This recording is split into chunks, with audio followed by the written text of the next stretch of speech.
ang goal natin sa pagkuha ng kuhol ay isang sako. Saan kaya ako makakakita ng maraming kuhol? Doon kaya? Tara, kuha tayo ng kuhol dito sa bukid. Golden kuhol. Nakakain po ito. Magpupulot tayo at ating iluluto. Ay, wala yatang laman to. Ito, malaki.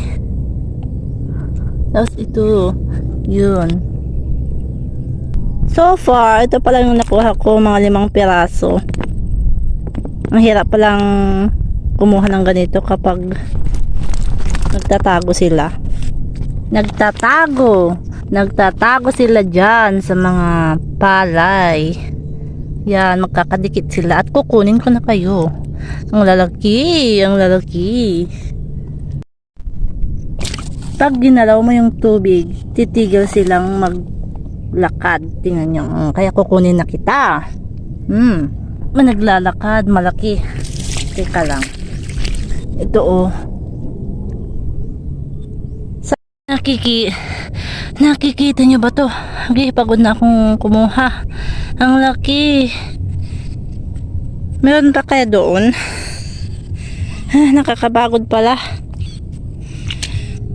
Yan. Madami na din. Mataas na ang araw. Dapat maaga akong pumunta dito. Hindi naman kasi ito plenano. Kaya, ayan. O, tingnan nyo. Naglalakad. Alam nyo ba? Ang kuhol ay nakakasurvive ng maraming taon. Kaya nung umulan ay bigla silang lumabas kasi doon sila sa pinakailalim. At ito yung itlog nila. Minsan kumakapit ito sa mga gusto nilang kapitan para makasurvive yung lahi nila. Lipat tayo dito, baka mas madami. Tingnan nyo na, oo. Madami na din. Yan. Ang laki ng sako ko. Tapos ito lang. Guys, habang ako ay kumukuha ng kuhol dito sa matubig na palayan, may nakita akong 3 bebe na magkakapareha. Tapos yung banda doon ay 3 bebe din. Challenge ko yung sarili ko na isang sako ang kukunin ko. Pero wala palang isang sako dito. Tara, uwi na nga tayo kasi tanghali na. At ito na nga ang nakuha ko.